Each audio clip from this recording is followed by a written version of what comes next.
네, 반갑습니다. 박수를 쳐주니까 부흥에 온 것 같아요. 이제 부흥의 강사로 이렇게 온 것 같아서 너무 반갑습니다. 우선 92년이나 된 그 마포교회에 사역할 수 있도록 허락하신 우리 담임 목사님과 우리 당회원분들 그리고 성도님들에게 진심으로 감사의 말씀을 드리겠습니다. 100년을 내다보는 마포교회에 부족함이 없도록 나태하지 않고 열심으로 성심을 다해서 교회를 섬길 수 있도록 우리 성도님들께서 기도해 주시고 많이 격려해 주셨으면 좋겠습니다. 오늘은 첫날이라서 간단하게 제 소개를 하고 말씀을 전하도록 하겠습니다. 별로 궁금한 게 없지만 그래도 한 가지 궁금한 게 있잖아요. 그러니까 아까 인사드릴 때 보시다시피 아들 셋을 데리고 나왔는데 어떻게 아직까지도 살아있는가? 왜냐하면 아들만 난 사람은 목매다리라 하잖아요. 빨리 이렇게 죽어야 되는데 제가 아직까지 때가 안 돼서. 사실은 우리 성도님들 아셔야 될 게 있습니다. 제 아내는 그 위로를 되게 많이 받아요. 딱 밖에 나가면 많은 분들이 우리 아내를 보면서 다들 그 마음속으로 어쩌지, 저 애 셋 데리고 정말 어쩌지 이러는데 저를 볼 땐 째려봐요.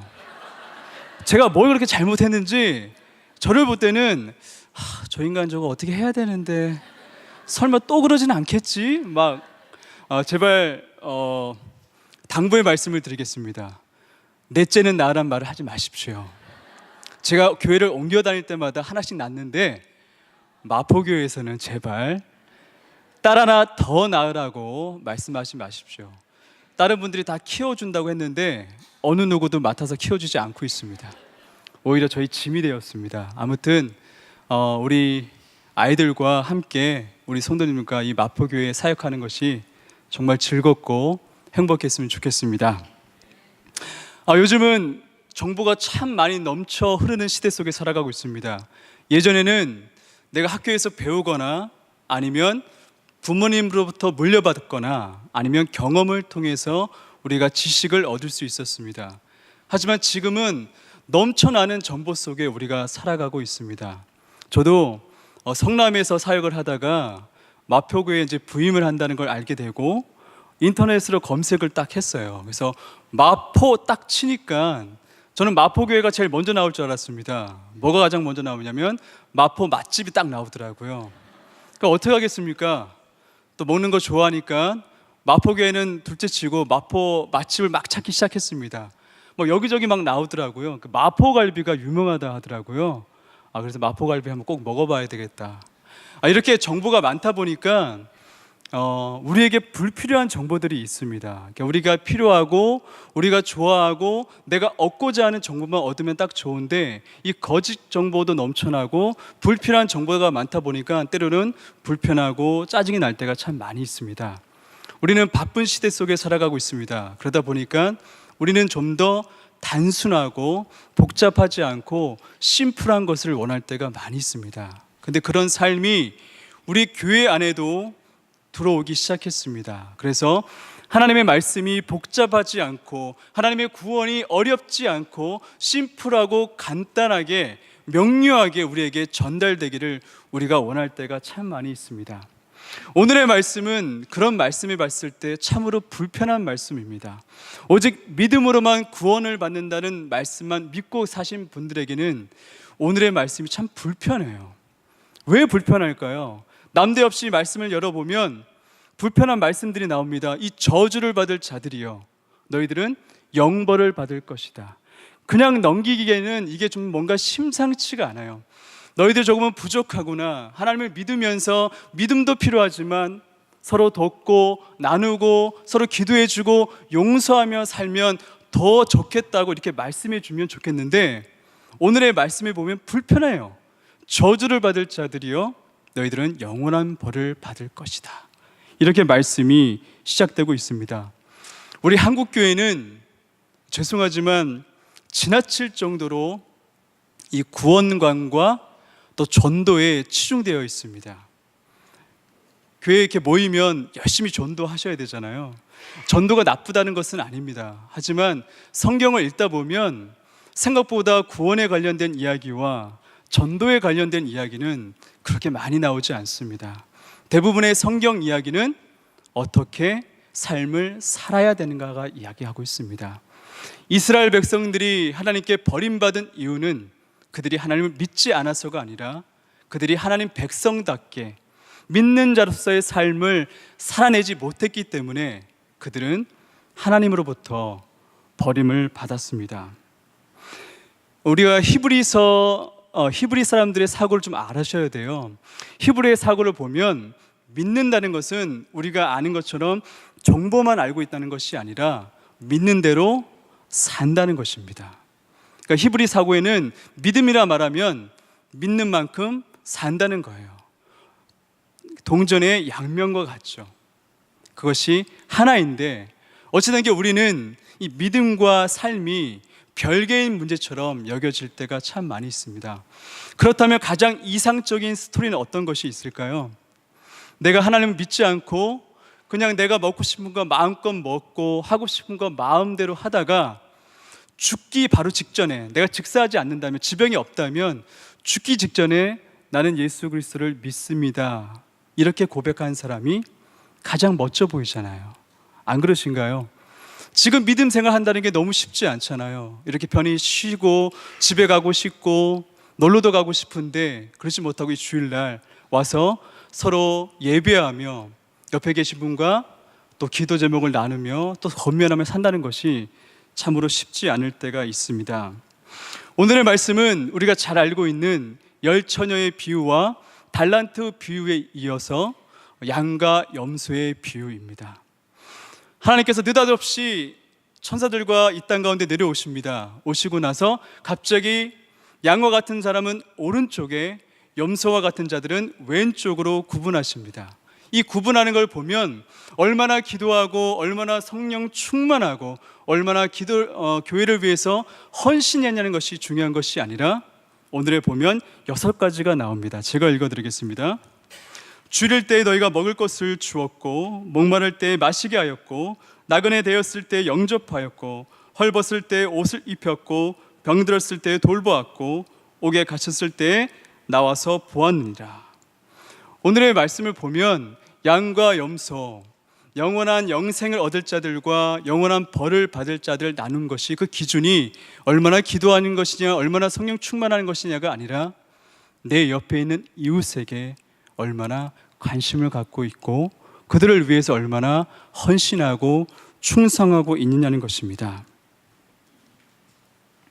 제가 이 말씀을 선택한 이유가 있습니다. 제가 사회생활을 한 10년 정도 하다가 신학을 하게 되었습니다. 제가 신학하기 전에는 꽃집에서 일을 했습니다. 좀 어울린가요? 어울리죠? 제가 꽃을 파는 사람이었습니다. 꽃 도매업을 하고 있었는데 손님들이 이렇게 지방에서 막 도매업 하는 분들이 올라오면 이 꽃을 살 때 보면 1, 2만 원치 안 삽니다. 그들이 사는 가격은 100단위가 넘어갑니다. 200만 원, 300만 원, 봄철에는 1000만 원 이상 꽃을 사갑니다. 그리고 지방에 내려가서 소매에 다 팔죠. 그런데 이 꽃 도매업을 하다 보니까 이 도매상만 오는 것이 아니라 소위 말하는 뜨내기 손님 같은 분들 있잖아요. 와가지고서 사지도 않을 거면서 이거 얼마예요? 이렇게 물어보시는 분들이 있어요.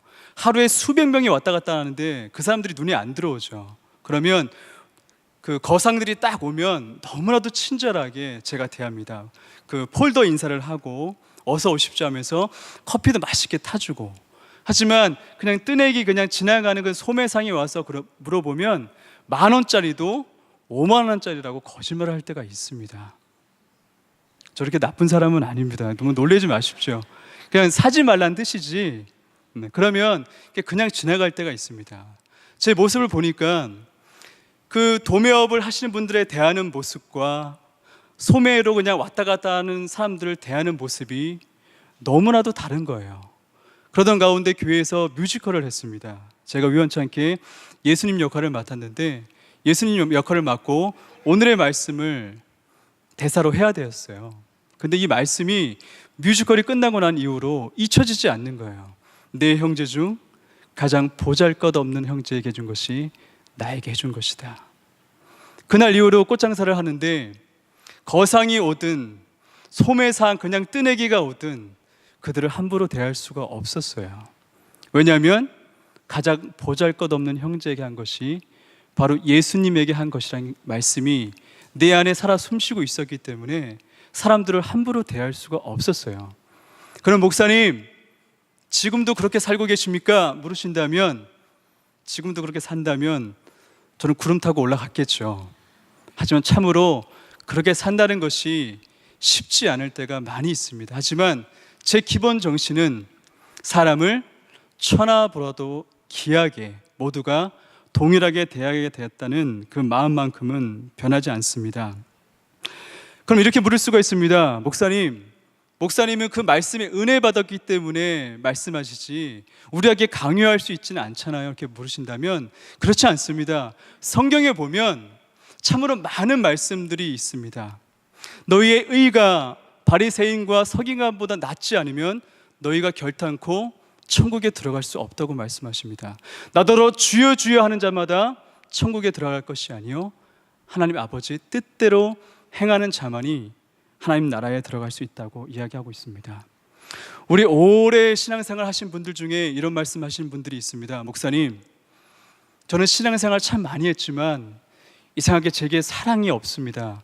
아직 사랑의 은사가 부족한 것 같아요. 그래서 남들을 돌보고 신경 쓰기가 조금은 어렵습니다. 이렇게 이야기하지만 죄송합니다. 이 말씀은 겸손한 표현이 아닌 것입니다. 이 뜻은 어떤 뜻이냐면 하나님을 잘 믿고 있지 않다는 증거입니다. 제가 말씀을 읽어드리겠습니다. 요한일서에 이런 말씀이 있습니다. 누구든지 하나님을 사랑하노라 하고 그 형제를 미워하면 이는 거짓말하는 자니 보는 바 그 형제를 사랑하지 아니하는 자는 보지 못하는 바 하나님을 사랑할 수 없느니라. 우리가 이 계명을 주께 받았나니 하나님을 사랑하는 자는 또한 그 형제를 사랑할지니라. 무슨 말씀이에요? 보지 못하는 하나님을 사랑한다 해놓고 눈에 보이는 형제를 사랑할 수 없다는 것이죠. 형제를 사랑해야 된다는 그 말씀입니다. 그렇습니다. 비록 가난하고 헐벗고 별로 가진 것이 없다 할지라도 그 사람 마음속에 차고 넘치는 박애의 정신이 있고 사랑하는 마음이 있어서 옆에 계신 성도들의 아픔과 슬픔과 그들의 눈물을 닦아주며 나는 별로 나아지는 것이 없는데 내가 왜 이러고 있나 할지라도 저는 그 사람의 삶을 보면 그 사람에게 당당하게 구원받은 천국의 백성이라고 저는 말할 수 있습니다. 하지만 이와 반대로 많은 것을 가지고 누리고 산다 할지라도 그 마음속에 누군가를 향한 마음이 없어서 나만을 위해서 내 것만을 위해서 살아가시는 그분을 본다면 저는 그분에게 우리 성도님은 구원받은 하나님의 백성이라고 자신에게 말할 수 없을 것만 같습니다. 한 미국의 노숙자 한 분이 있었습니다. 이 노숙자 한 분이 대형 교회를 거닐고 있었습니다.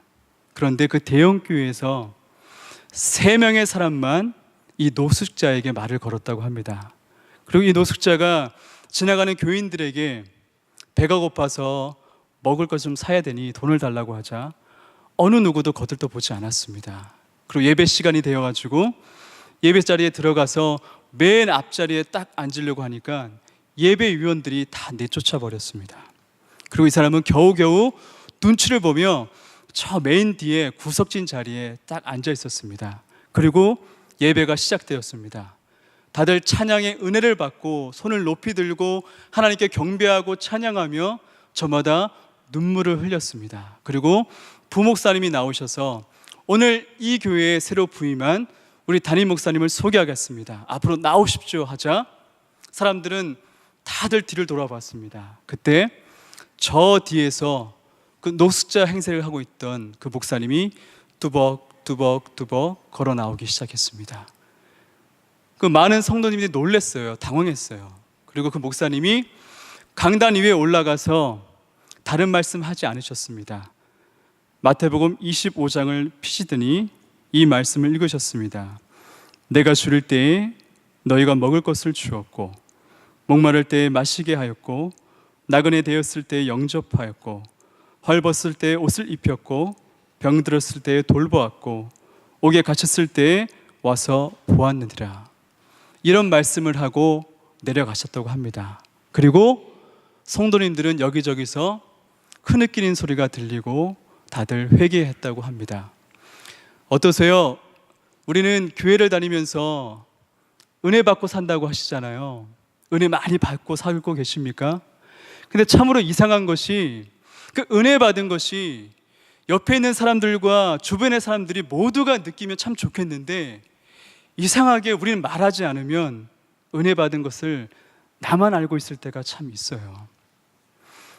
나의 삶이 덕이 되고 나의 삶이 넉넉해서 다른 사람들을 돕고 그들을 위해서 기도하고 권면하고 내 것을 나눠주는 삶을 통해서 옆에 계신 분들이 저분은 믿는 자의 삶이야, 저것이 성령의 충만한 삶이고 은혜 받은 자의 삶이라고 이렇게 고백해 줘야 되는데 이상하게도 은혜 받았다는 것을 말하지 않으면 우리밖에 모를 때가 참 많이 있습니다. 내 옆에 계신 분들의 삶이 우리 성도님들 삶 가운데 들어오셨습니까? 아직도 안 들어왔다면 죄송하지만 우리는 성경을 다시 읽어야 합니다. 그리고 기도를 다시 하셔야 합니다. 성경은 분명히 말하고 있습니다. 내 마음을 다하고 목숨을 다하고 뜻을 다하여 주 너의 하나님을 사랑하고 내 이웃을 내 몸과 같이 사랑하라고 우리 주님께서는 말씀하고 있습니다. 그럼 이렇게 물을 수가 있습니다. 목사님, 그러면 지금 행위를 너무 강조하시는 거 아닙니까? 그럼 우리가 얼마나 도와야 합니까? 이렇게 많은 질문들을 합니다. 근데 이런 질문의 방법이 조금은 왜곡되었어요. 우리는 얼마나 많이 도와야 되는 것이 아니라 어떻게 도와야 합니까로 변해야 됩니다. 만나는 사람들을 보면 내가 많은 것을 얼마나 끝까지 부어줘야 내가 하는 것이 아니라 내가 어떻게 지금의 형편에서 내가 가지고 있는 것에서 나누어 주며 살아야 됩니까? 이렇게 이야기해야 되는 것입니다.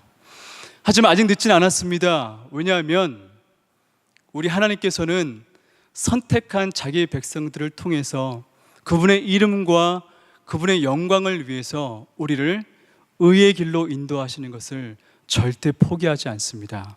분명한 것은 하나님께서 선택한 백성들을 통하여서 옆에 있는 분들을 위해서 기도하고 헌신하며 그들의 눈물을 닦아주는 하나님의 사람들로 우리 마포교회 성도님들을 반드시 이끌어 가실 것입니다. 그런 하나님께 감사하며 그분께 찬양하시는 우리 성도님들 다 되셨으면 좋겠습니다. 기도하겠습니다.